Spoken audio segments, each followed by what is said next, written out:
Predictability and consistency, aka being your child's confident leader, right? So many parents that I work with struggle with boundaries. They struggle with setting these boundaries with their child, either because they're afraid of being too harsh or too strict, or they're afraid their kid will hate them and, stop liking them. Different things like that. But I want to assure you that kids really, really do thrive in situations and circumstances, environments where they feel like they're safe. And in order for them to feel safe, there needs to be some sort of consistency and predictability.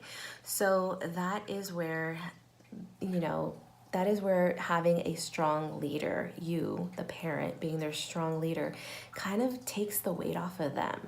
It stops them from having to make all the choices. It stops them from having to, you know, basically go through life and not have the guidance. When we're little, when we're young, it really helps us when we have that guidance. Think about when you start a new job, right?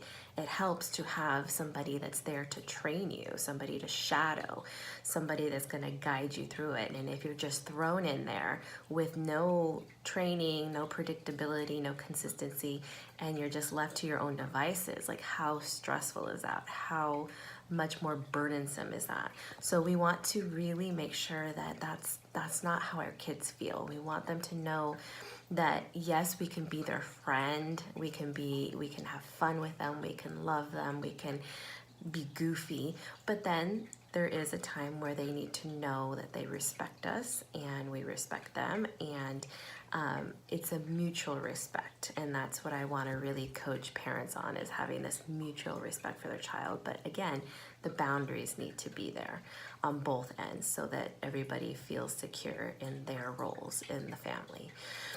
So, so that, with that security, having a confident leader, then the kids are just able to relax and be kids and enjoy their childhood. They're not expected to grow up too soon and make all these choices. So, yes, all these strategies that I'm going to give you are definitely going to help you in your day-to-day, and it's going to make your kids listen more effectively because they're going to know that there's consistent boundaries and that you're going to follow through. And then also, so utilizing preparatory warnings to help with transitions. So utilize preparatory warnings to help with transitions. So preparatory warnings are setting a timer, using a countdown, okay, 5, 4, 3, 2, right? And then using natural endings or completion times. So these are particularly great for transitions. Anytime your kid is expected to go, especially from something that they love to do to something that they're maybe not so keen on, or maybe might have a little bit more demand, or isn't something that they're really jumping to do from a preferred activity, from something that they're loving. So an example of that would be, time to leave the park, right? If it's time to leave the park, how many of us have had to chase our kid down because they want to stay longer than we want to, and we're letting them know it's time to go, and they just keep wanting to play, or they engage us in a chase game, right, when it's time to leave. Not a fun situation. So setting the timer, using a countdown, natural endings. An example of a natural ending in this situation would be, okay, when our friend leaves, we're gonna be leaving too. We're all gonna walk to our cars together. So that's a natural ending. That's something that's gonna happen naturally. It's not a timer, it's not a countdown, it just naturally happens. So again, I'll be going into more detail next week on preparatory warnings. So the next strategy is to use the 2 warnings, then consequence method. So that means the first warning is that you give a warning, right? Please stop running with that stick. Second warning is restating the warning and stating a specific consequence. So please stop running with that stick. It's not safe. If you continue to do so, I will have to take the stick away, right? So that's a specific consequence. Third is you follow through with the consequence. So I'm sorry you made a bad choice to keep running with the stick. Now it's my turn to have the stick. and you take the stick away. So you're following through. And what this does is it really helps there to be consistency, right? Because how many of us have given 1, 2, 3, 4, 5, 6, 7, 8, 9, 10 warnings, right? You know, and we're getting escalated, we're getting more frustrated, and it turns into nagging, and then nobody likes to be a nag, so it's just like this snowball effect, right?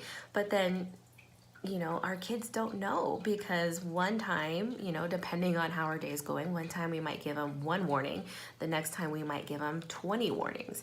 You know, they don't know, it's not predictable. So if you stick to the 2 warnings, then the consequence method really, really helps them to know how many warnings they get and by when they need to correct their behavior or they're going to get the consequence, and that you will follow through with that consequence that you stated, right? Because we never make empty threats. That's a big no-no.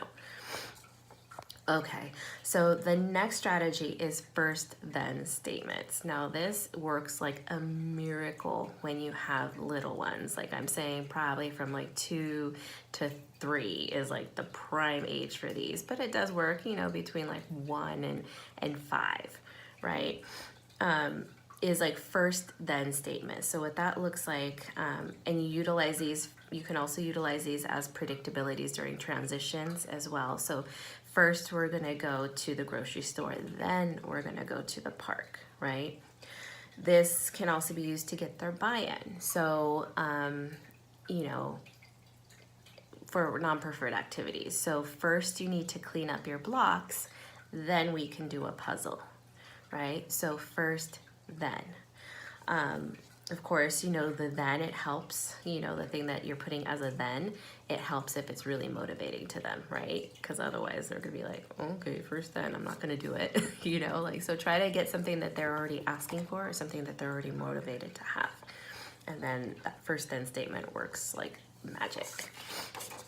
So premeditated choices is the last tip I'm gonna go over tonight, and that's basically, you know, your way of kind of countering the fact that a lot of misbehaviors are because your child feels like they have no control. Like, you know, if a lot of my other videos, I've gone over this and I've really stressed that this is a big cause of these problem behaviors that we experience, is because our child doesn't feel seen, they don't feel heard, they don't feel in control of the situation.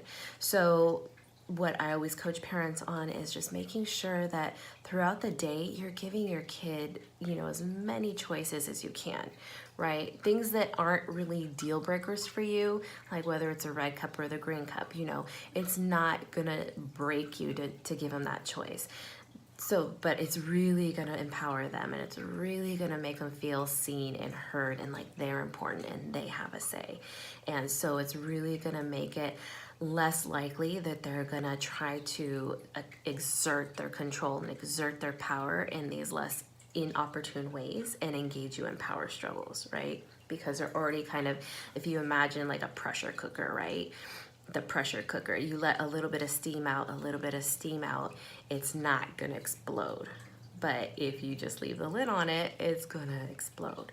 So it's kind of the same thing. Your little kiddo is a pressure cooker. You need to give them those little, kind of like those little control releases throughout the day so that they're less likely to have that explosion of you know, power struggle or tantrum because of a power struggle.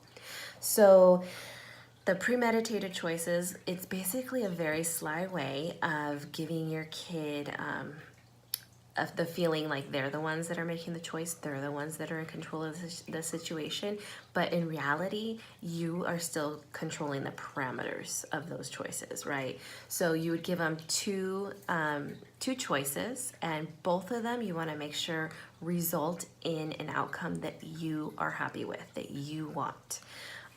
So that might look like, for example, if you have, like with my daughter, it was a total struggle to get dressed every morning when it's cold, right? Because she's a total girly girl and she loves her dresses, and most of them are summer dresses and they're not appropriate for rainy, cold weather, you know? So it's a matter of giving her the choices of, okay, you can wear this outfit or you can wear this outfit.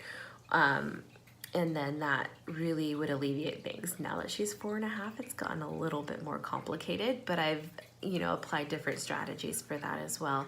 And now she's good. So it's just a matter of, like another example would be, do you want a banana for dessert or dried cranberries? If those are the parameters for you. You wouldn't say, do you want chocolate ice cream or a banana when you're not willing to give them chocolate ice cream, right? That's not something that you want to give them right before bed.